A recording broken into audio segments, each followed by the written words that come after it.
O título da mensagem desta manhã é Distração.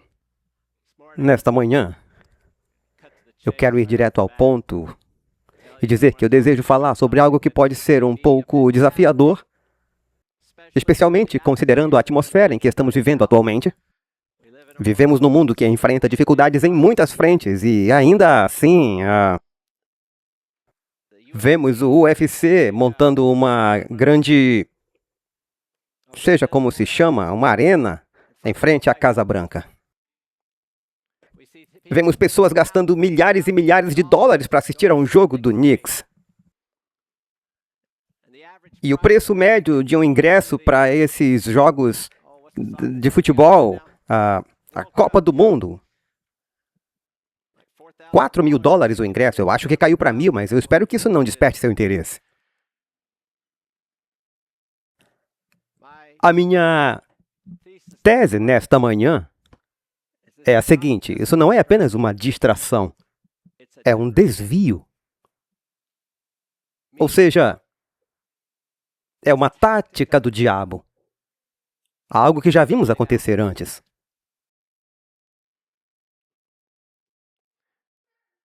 Espero que continuem atentos. Vejamos primeiro o que Deus diz em Mateus capítulo 6, versos 19 ao 21. Não ajunteis para vós tesouros na terra, onde a traça e a ferrugem corroem, e onde os ladrões arrombam e roubam. Mas ajuntai para vós tesouros no céu, onde nem a traça nem a ferrugem corroem, e onde os ladrões não roubam nem arrombam. Porque onde estiver o vosso tesouro, aí estará também o vosso coração. Esta manhã eu quero propor que onde está o seu tesouro, ou seja, aquilo que o seu talão de cheque revela, aquilo que o seu calendário demonstra, é isso que indica onde está o seu coração. Porque muitos valorizam o tempo e o dinheiro, e a maneira como usamos esses recursos revela onde realmente está o nosso coração. Eu quero ir a Roma. Mas antes disso, antes de irmos, quer dizer, eu quero ir a Roma primeiro. Mas antes, quero que observemos. Eu quero ir a Roma, mas antes disso, eu quero que observemos como a Bíblia ilustra a verdadeira natureza da competição. Tiago 3, 14 a 16. Mas se tendes amarga inveja e sentimento faccioso em vosso coração, não vos glorieis, nem mintais contra a verdade. Essa o quê? A amarga inveja e sentimento faccioso. Essa não é a sabedoria que desce do alto, antes é terrena, animal e demoníaca. Pois onde há inveja e ambição egoísta, aí há confusão e toda espécie de práticas malignas. A ambição egoísta também pode ser traduzida como rivalidade. Paulo, em Gálatas, expressa isso dessa forma: ora, as obras da carne são manifestas em adultério, prostituição, impurezas, lascívia, idolatria, feitiçaria, inimizades, contendas, ciúmes, iras e o quê? Ambições egoístas, rivalidades, dissensões, heresias, invejas, homicídios, embriaguez, orgias e coisas semelhantes a estas, a respeito das quais eu vos declaro, como já anteriormente vos preveni, que os que praticam tais coisas não herdarão o reino de Deus. Estamos falando de competição, estamos falando sobre desvio. Observem que a ambição egoísta, também traduzida em algumas versões como egoísmo ou interesse próprio, aparece na mesma lista que idolatria e a feitiçaria, as quais Tiago chama de demoníacas. Não estamos falando de uma pequena falha de caráter. Estamos tratando de algo muito sério. Quando você examina a palavra original traduzida por ambição egoísta ou interesse próprio, percebe que ela também significa rivalidade. O foco em si mesmo é sobre o eu. Vivemos hoje em um mundo que alimenta isso e celebra isso com troféus, títulos e medalhas. Essa característica é exaltada sob o disfarce do esporte e dos jogos. A competição envolve comparação. Sem comparação não existe competição. Não pode haver um vencedor sem um perdedor. Alguém avança, outro fica para trás. É assim que a competição funciona, o que é contrário ao Evangelho. A competição, por envolver ambição egoísta, por envolver interesse próprio, leva naturalmente à escalada. Pense nisso. O egoísmo nunca está satisfeito. Sempre quer mais, porque está fundamentado na cobiça, que é uma questão do coração. Mais uma vez, a competição envolve, por natureza, uma escalada constante. Evangelismo 266, lemos: multidões buscam em vão a felicidade nas diversões mundanas. Anseiam por algo que não possuem. Gastam seu dinheiro naquilo que não é pão e seu trabalho naquilo que não satisfaz. A alma faminta e sedenta continuará a ter fome e sede enquanto participar desses prazeres insatisfatórios. Paulo descreve isso da seguinte maneira: a vossa vanglória não é boa. Não sabeis que um pouco de fermento leveda toda a massa? Em outras palavras, não existe coisas do tipo pecadinho inocente. Se você permitir que a bactéria da ganância, do egoísmo ou da ambição egoísta entre em ação, ela irá se multiplicar. O inverso também é verdadeiro. Lucas 16, verso 10 diz: quem é fiel no pouco também é fiel no muito. E quem é injusto no pouco também é injusto no muito. Em outras palavras, se já nascemos com uma inclinação para o mal, para o egoísmo, então por que alimentaríamos isso por meio da competição e da rivalidade?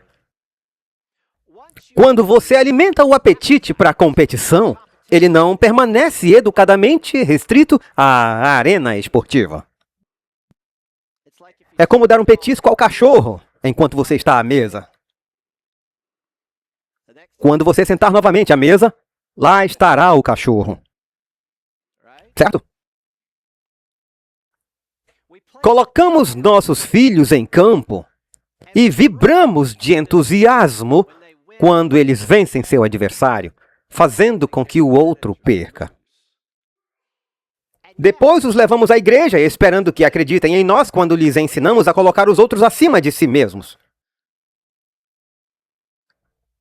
Como lemos nas Escrituras esta manhã, homens adultos adormecem durante o culto, mas ficam na ponta da cadeira durante uma prorrogação de seu jogo favorito, vestindo a camisa do seu time, pintando o rosto ou até usando algo estranho na cabeça como um bloco de queijo. Homens adultos. E nós... Essa não é uma daquelas mensagens fáceis. Mesmo assim, esperamos que nossos filhos acreditem quando dizemos que nada é mais importante do que a sua caminhada com Jesus. Quer dizer, pessoal, basta parar e pensar por um momento. Essas duas coisas são profundamente incompatíveis. Como esperamos que os nossos filhos nos levem a sério? A história ilustra isso de maneira poderosa e dolorosa. Considerem o poderoso Império Romano e os efeitos que os esportes exerceram sobre ele. Para entender os jogos, Precisamos compreender o que veio antes deles. Não entretenimento, mas economia.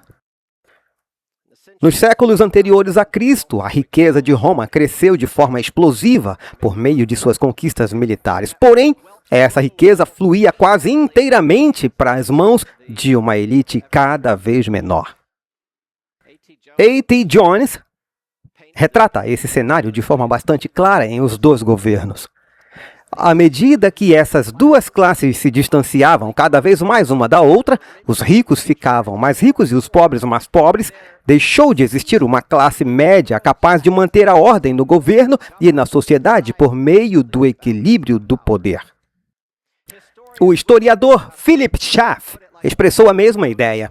Uma classe média composta por cidadãos trabalhadores, a única base sólida para uma comunidade saudável, não pode coexistir com a escravidão que degrada o trabalho livre.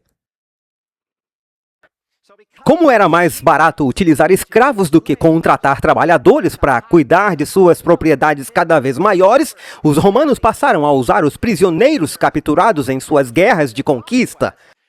Muitos deles eram altamente habilidosos e inteligentes. Esses escravos substituíram a classe média remunerada, empurrando-a para fora do campo e para dentro das cidades, novamente citando Jones.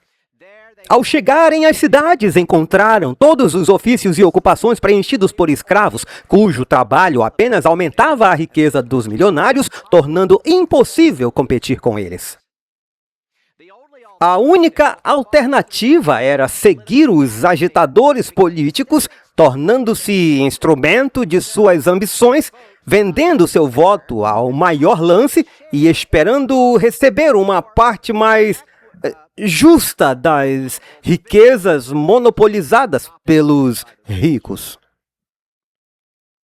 Veja a resposta de Roma para este dilema. Uma massa cada vez maior de cidadãos desempregados e sem perspectiva. Para aquele momento difícil, a resposta de Roma foi prover pão e circo. Jones descreve este momento em sua obra quando ele diz: os aplausos entusiasmados de todas as mãos pobres de Roma, Cláudio conseguiu aprovar uma lei determinando a criação de celeiros públicos, dos quais o trigo seria vendido aos cidadãos pobres por um preço meramente simbólico. O resultado foi a concentração na cidade de uma multidão de eleitores necessitados e desempregados, vivendo da caridade do Estado, enchendo os circos e clamando durante as eleições. Sim, o pão mantinha seus estômagos satisfeitos, mas os jogos mantinham suas mentes distraídas. Alimente-os e entretenha-os. Assim como um pai que não quer ser incomodado entrega doces e um telefone ao filho para mantê-lo ocupado, Roma fez o mesmo com o povo comum. Era como uma prisão pública sem muros. Chamem do que quiser, mas funcionou. E funciona até hoje. Talvez os tempos pareçam diferentes, mas sempre que permitimos que nossos desejos ou nossa cobiça nos governem, tornamos-nos escravos. Seja dos bancos, do governo ou da opinião dos nossos vizinhos. Eu quero que vocês entendam o quanto isso consumiu completamente a vida romana.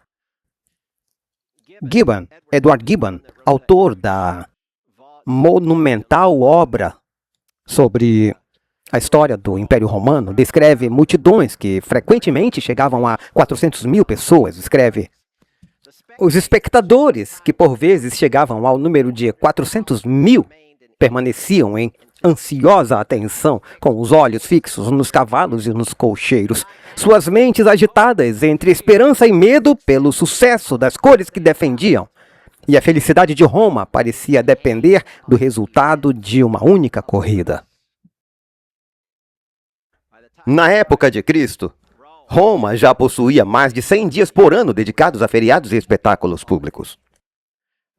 De fato, por volta do século IV, Pouco antes do colapso e da fragmentação do Império, havia aproximadamente 175 dias do ano reservados para jogos e festividades. Diz-se que os jogos de gladiadores tiveram origem em um ritual fúnebre por volta de 264 a.C. Mas, com o passar do tempo, transformaram-se em entretenimento popular. Sejam corridas de bigas ou combates de arena, as multidões exigiam cada vez mais emoção, mais intensidade e cenas mais extremas. Sangue e morte tornaram-se elementos necessários para satisfazer seus desejos carnais. Naqueles dias havia 4 cores, ou equipes, por assim dizer: vermelho, branco, azul e verde. E cada pessoa vestia sua cor com orgulho. Lembram da escalada? Lembrem-se, rivalidade gera escalada. Competição produz escalada.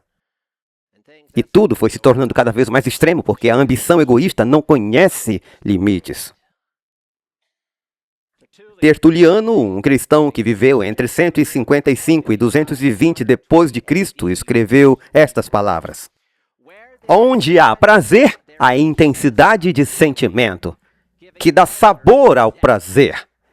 E onde há intensidade de sentimento, há rivalidade, que por sua vez acrescenta seu próprio sabor.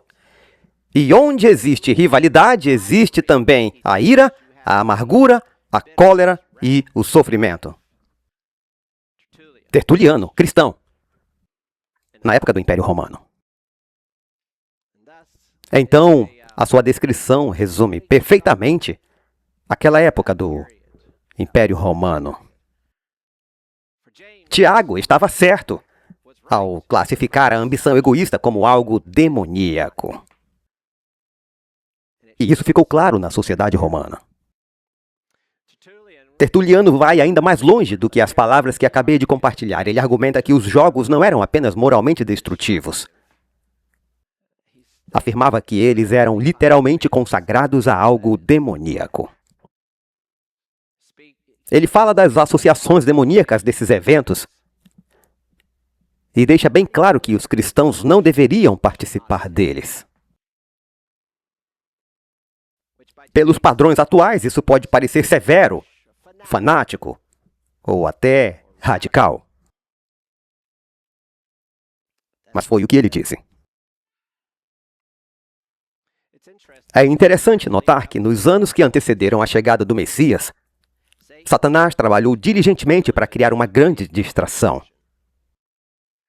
Ele direcionou as pessoas para o rugido da arena, em vez do silêncio humilde da estrebaria, onde o Salvador nasceu. Essa era Roma. Agora vamos olhar para Battle Creek. No início da década de 1890, após a Conferência de 1888. Enquanto leis dominicais estavam sendo promovidas nos Estados Unidos, com o Projeto Blair surgindo em maio de 1888. E sendo posteriormente debatido em diferentes estados, acho que em 1892, 93. As leis dominicais impactaram. Houve um período de despertamento espiritual na Igreja Adventista. Parecia que estávamos experimentando as primeiras gotas da chuva temporã. Ron Duffield, em seu livro Ferido na Casa de Seus Amigos, escreve sobre esse período e afirma que Satanás pareceu atacar esse reavivamento de 4 maneiras. Vou mencionar 2 delas. A primeira foi por meio de críticas fanáticas contra a igreja. Algo que, infelizmente, ainda vemos acontecer com frequência hoje. A segunda foi por meio da mundanidade dentro da igreja e das escolas. E bem no meio desse contexto, alguma coisa a mais chegou ao campus de Battle Creek College: o futebol americano. Criado poucas décadas antes, o futebol americano já havia se tornado uma febre nacional no início da década de 1890. E, infelizmente, também conquistou o coração de muitos estudantes do Battle Creek College. Duffield relata como isso aconteceu. No verão de 1893, o time de Battle Creek empatou de forma controversa contra a escola local após uma penalidade nos momentos finais da partida. Um pênalti nos últimos momentos do jogo contra a faculdade. Os estudantes adventistas e seus apoiadores ficaram indignados. Protestaram. Uma revanche foi organizada. Todo o campus comentava a injustiça da decisão, e em 1892 e 93 foram anos importantes para aquele movimento de reavivamento. Daí veio algo ainda maior. Uma partida especial anunciada nos jornais locais como o Grande Jogo Internacional de Futebol. Universitários americanos contra os universitários britânicos. Uma grande multidão da cidade compareceu. A equipe britânica venceu, o jornal local publicou uma cobertura detalhada da partida e, na mesma edição, também relatou lutas de boxe realizadas no campus. Um dos estudantes britânicos era um jovem cujos pais moravam na Austrália. Eles o haviam enviado para Battle Creek com grande sacrifício financeiro. Posso ouvir um amém?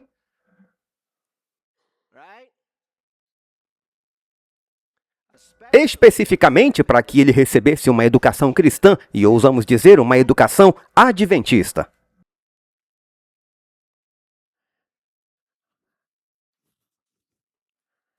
Os recortes dos jornais foram enviados para casa. Os pais ficaram muito preocupados. Eles levaram aqueles recortes dos jornais que contavam a história para Ellen White, que estava na Austrália naquele momento. O que se seguiu foi uma série de cartas escritas durante a segunda metade de 1893 e continuando em 1894. São algumas das declarações mais diretas que ela fez sobre este assunto. Cito: sob a direção de quem os jogos e o boxe estavam treinando os jovens?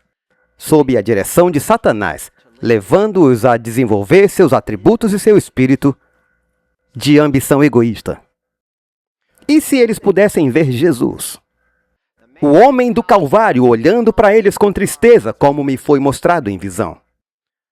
O tempo está cheio de sinais do conflito que se aproxima para estarmos educando os jovens em diversões e jogos. Isso soa familiar hoje. Dói meu coração ler cartas em que essas atividades são mencionadas e nas quais se escreve expressões como "Oh, nós nos divertimos tanto!" No mês seguinte, escrevendo diretamente aos professores e estudantes do colégio, ela recorreu a uma cena da história de Israel que para ela parecia exatamente um paralelo da situação. Ela escreveu: Moisés havia subido ao monte para receber instruções do Senhor e toda a congregação deveria estar em atitude humilde diante de Deus. Mas, em vez disso, comeram, beberam e levantaram-se para divertir-se. Houve uma experiência semelhante em Battle Creek? Ela perguntou. As diversões estão fazendo mais para neutralizar a atuação do Espírito Santo do que qualquer outra coisa e o Senhor está entristecido.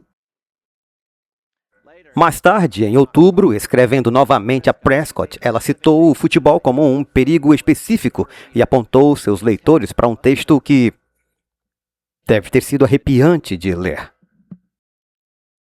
Ao longo dos anos, a paixão pelos jogos de futebol e outras gratificações egoístas semelhantes...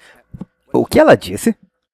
Outras gratificações egoístas semelhantes têm exercido uma influência enganadora. Ela nos orienta, por favor, leiam Ezequiel 9. Quem leva o sinal, a marca de Deus, na testa? Os homens que suspiram e choram pelas abominações cometidas no meio de Jerusalém, entre aqueles que professam ser o povo de Deus, não aqueles que estão absorvidos em jogos para sua diversão egoísta. Em novembro, escrevendo para Uriah Smith, editor da Review, ela explicou o mecanismo da forma mais clara possível. Quando os estudantes da escola se envolviam em competições e jogos de futebol, quando ficavam absorvidos pela questão dos divertimentos, Satanás via nisso uma boa oportunidade para intervir e tornar sem efeito a atuação do Espírito Santo de Deus na formação e utilização do ser humano. Em janeiro do ano seguinte, olhando para todo aquele episódio, ela escreve: entre os estudantes, o espírito de diversão e brincadeiras foi estimulado. Eles se interessaram tanto pelos jogos que o Senhor foi excluído de sua mente. Ela chegou até mesmo a relacionar essa prática de jogos com a experiência de Roma. Ela escreveu: alguns dos divertimentos mais populares, como o futebol e o boxe, tornaram-se escolas de brutalidade, estão desenvolvendo as mesmas características dos jogos da antiga Roma. E compartilho também esta declaração: Satanás inventou uma multidão de maneiras para impedir os homens de servir a Deus. Ele inventou esportes e jogos, nos quais os homens entram com tanta intensidade que alguém poderia supor que uma coroa da vida seria dada ao vencedor. Não dá para dizer isso de forma mais clara. E penso que vale a pena notar algo. Eu não quero exagerar nisso, mas tirem suas próprias conclusões.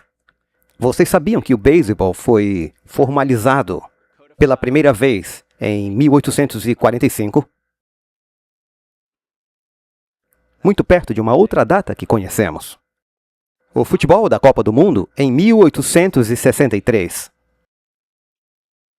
Também é uma data importante, não é? Bem, chame de coincidência se quiser. O futebol americano surgiu em 1860, o basquete em 1891, o voleibol em 1895. Alguém estava ocupado. Alguém estava vendo o que estava acontecendo. Assim, quando Jesus estava prestes a voltar, ele poderia ter vindo, não? Satanás entrou em ação, apavorado. Procurou desviar a atenção do ser humano para a arena. Se Satanás usou isso em Roma, se Satanás usou isso em Battle Creek, dentro da nossa própria igreja, vocês não acham que ele está fazendo a mesma coisa agora? Mateus 6:21, onde está o seu tesouro? Ali também está o seu coração. Jesus só colocará o selo na testa e no coração daqueles que lhe pertencem. É possível identificar onde está o coração de uma pessoa, como já dissemos, observando o seu talão de cheques, sua agenda. Correndo o risco de simplificar demais a questão, vale a pena considerar o que poderia ser realizado se redirecionássemos nossos recursos e investimentos em esportes para algo mais valioso. Hoje, a indústria global dos esportes movimenta anualmente, é difícil encontrar um número exato, algo entre 400 bilhões de dólares, o que me parece uma estimativa muito baixa, e 2,86 trilhões de dólares por ano. Agora, compare isso com a estimativa das Nações Unidas para 2024, segundo a qual seria possível acabar de forma sustentável com a fome mundial mediante um investimento adicional entre 176 e 400 bilhões de dólares por ano. Portanto, se pegarmos as estimativas mais conservadoras dos gastos da indústria esportiva e as compararmos aos números apresentados pela ONU, que em algumas ocasiões são até menores, parece, à primeira vista, novamente, eu sei que a questão é mais complexa do que uma simples conta matemática.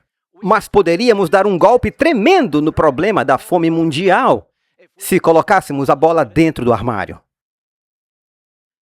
Entendem?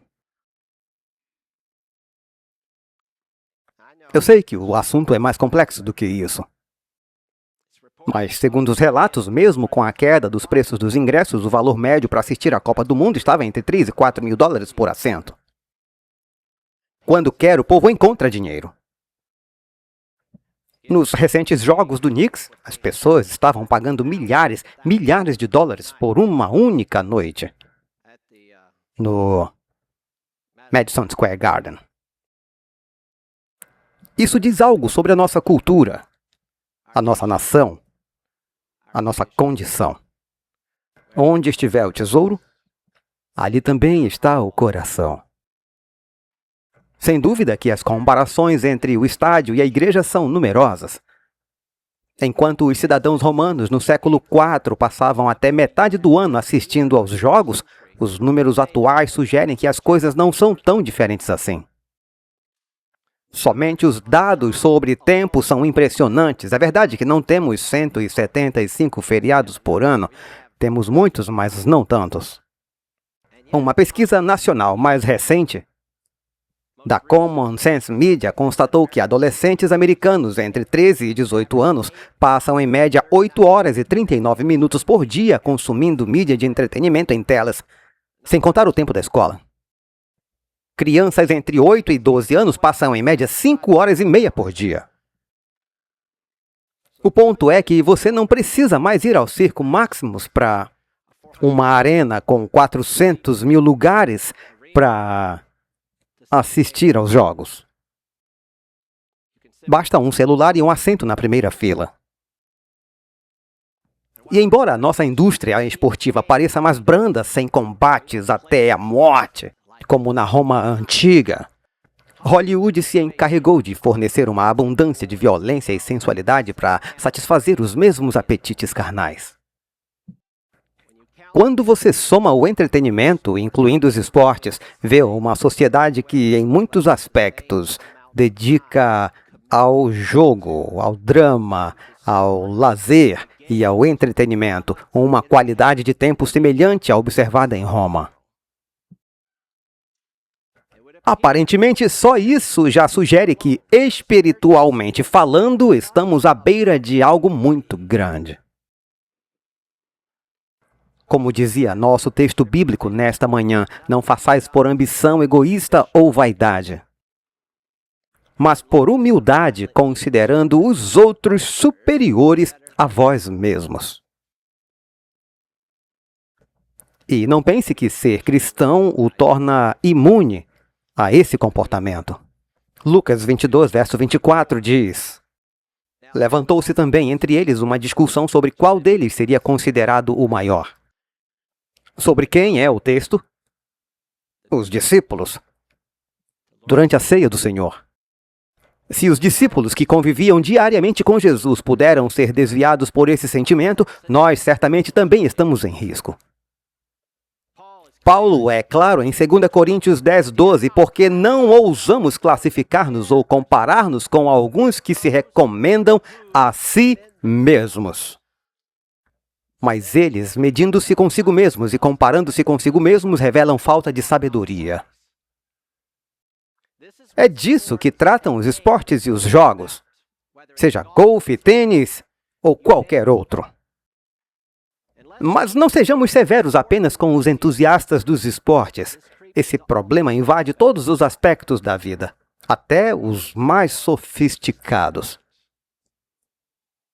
Pense na música, por exemplo. Não existe coisas do tipo primeiro e segundo lugar? Competições? Precisamos permanecer vigilantes. Amém?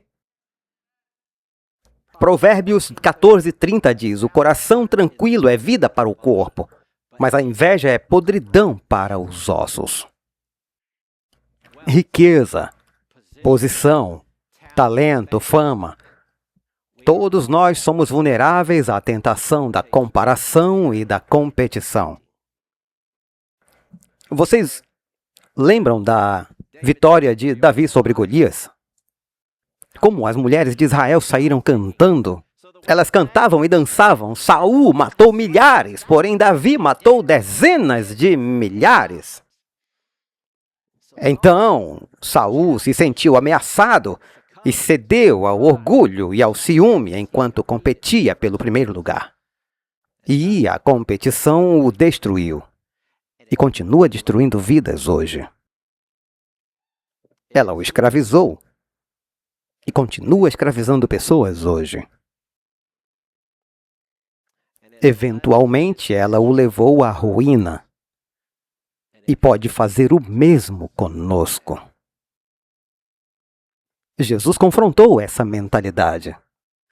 Lembram da parábola dos trabalhadores da vinha? O proprietário pagou aos trabalhadores da última hora exatamente o mesmo salário daqueles que suportaram o calor do dia inteiro. Os primeiros protestaram e, sinceramente, é difícil culpá-los. Talvez nós também protestaríamos. Mas o proprietário não tentou justificar a justiça da decisão. Ele apenas respondeu em Mateus 20:15, não me é lícito fazer o que eu quero do que é meu. Ou são maus os teus olhos porque eu sou bom. Ou considere a história do filho pródigo. O irmão mais velho ficou revoltado porque aquilo não parecia justo. Na mente dele havia se saído melhor que o irmão. É uma mentalidade competitiva. Então ele disse ao pai, há tantos anos te sirvo e jamais transgredi uma ordem tua. Contudo, nunca me deste um cabrito para alegrar-me com os meus amigos. Mas vindo esse teu filho que desperdiçou os teus bens, mataste para ele o novilho gordo. Mais uma vez, o pai claramente não estava fazendo contagem de pontos. O que foi que ele disse? Verso 32, era justo alegrar-nos e festejar, porque este teu irmão estava morto e reviveu, estava perdido e foi achado. Estão vendo? A nossa cultura competitiva está baseada na sobrevivência do mais apto. Um princípio evolucionista. A competição nos treina desde a infância a abrir caminho à força, rumo ao topo, a buscar destaque e aplausos superando quem está ao nosso lado. Mas a graça é o oposto. A competição concentra-se no eu. A graça desvia o foco do eu. A graça convida ao reavivamento, a competição o desencoraja.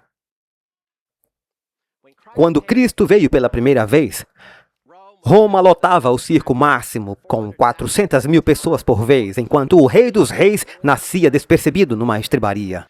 Quando Deus tentou derramar seu espírito sobre nosso próprio povo em 1893, Battle Creek lia recortes de jornal sobre o grande jogo internacional de futebol, enquanto o reavivamento silenciosamente esfriava.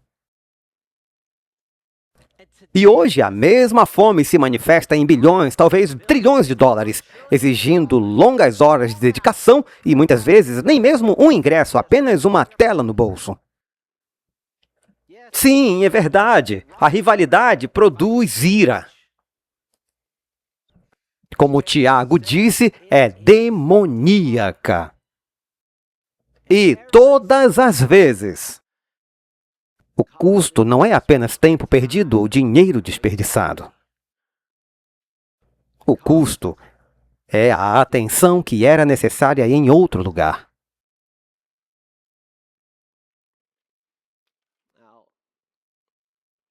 Alguns talvez já tenham uma citação pronta para compartilhar, que diz, eu não condeno o simples exercício de jogar bola. Certo? Mas continuem lendo. Mesmo isso, em sua simplicidade, pode ser levado ao excesso. Sempre me afasto do... Esse é o contexto. Eu sempre me afasto do resultado quase inevitável que acompanha essas diversões. Mas tenham cuidado. Muito cuidado. Porque quando se começa a marcar pontos, tudo começa a desmoronar. Mas qual a graça do jogo sem placar? Pessoal, eu sei como isso funciona. Qual é? Eu lembro que eu amava jogar basquete no ensino fundamental. Eu sei que é difícil acreditar. Mas naquela época eu era alto. A minha breve carreira começou no ensino fundamental e terminou lá mesmo. Porque eu e meu irmão gêmeo começamos a escola aos 8 anos, enquanto a maioria começava aos 6 ou 7. Outra vantagem de começar a ler mais tarde. Então, no ensino fundamental, meu irmão gêmeo, um outro amigo alto e alguns colegas mais baixos, formamos um time de 5 jogadores para enfrentar a equipe rival. Não eram times oficiais. Eram times do recreio. Mas eram times. Mas hoje eu posso dizer honestamente, o outro time era melhor. Alguns de nós éramos mais altos, o que ajudava a equilibrar o placar. A competição era apertada e eu tenho vergonha de admitir que nem sempre me comportei na quadra como deveria. Era apenas recreio, estávamos apenas jogando bola. Mas era uma rivalidade que se repetia todo dia, chegando pelo menos em uma ocasião a levar os 2 times para a sala da diretoria. Os 2 times tiveram que ir. Quando eu cheguei ao ensino médio, eu perdi o interesse, em parte porque eu parei de crescer. E em parte, eu só posso atribuir isso à graça de Deus. Eu estava vendo alguns trabalhos que escrevi desde que saí da escola. Então, olhando os meus antigos trabalhos escolares, eu encontrei uma redação que eu escrevi no ensino médio sobre competição. Acho que Deus estava tentando me dizer alguma coisa. Porque quando entro em um jogo, mesmo tentando levar tudo na brincadeira, eu posso ser bastante competitivo. É uma inclinação. E não olhem como se fossem diferentes de mim.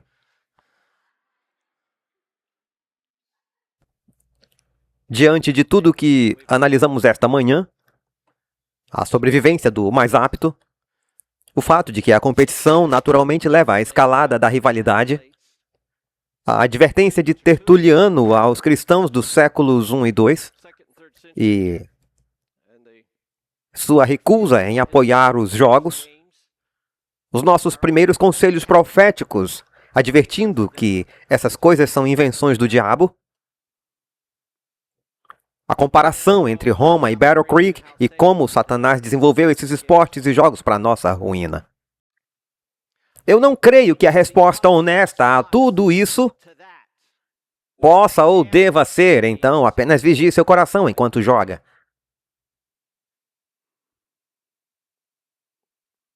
É difícil, não é? Essa não foi a resposta de Tertuliano. E também não parece ter sido a de Paulo.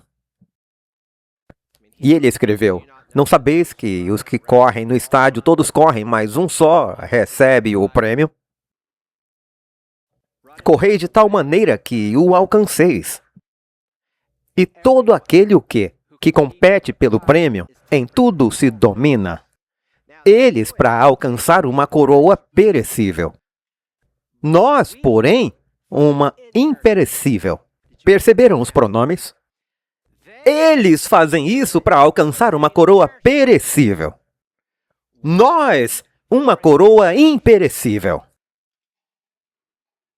Paulo não está promovendo os esportes. Está estabelecendo um contraste e uma comparação. Eles fazem isso. Nós fazemos outra coisa. Estamos em uma corrida diferente. Uma corrida por uma coroa imperecível, eterna. Parece claro onde Paulo estava posicionado.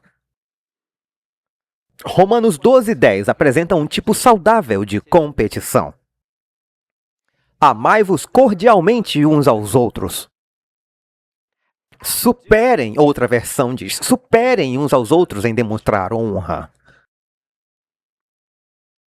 Essa é a atitude cristã. Não, você primeiro. sacrifício, serviço, não competição. Imagine uma igreja, uma família, um lar, em que a única corrida seja para ver quem consegue honrar mais o próximo. Quem pode servir mais discretamente? Quem pode ser mais generoso? Quem pode elevar o outro mais alto? Essa é uma corrida em que ninguém perde. Todos vencem. Quando o seu irmão vence, você também vence. Esse é o sistema de Deus. E ela demonstra que o nosso sistema, o sistema desta nação e a deste mundo, está de cabeça para baixo. Hoje, a Arena está chamando pelo seu tempo, seu dinheiro, seu descanso sabático e pela sua paz. Mas Deus está chamando pelo seu coração. Eu quero convidá-lo nesta manhã a avaliar sua própria vida e descobrir onde realmente está o seu tesouro.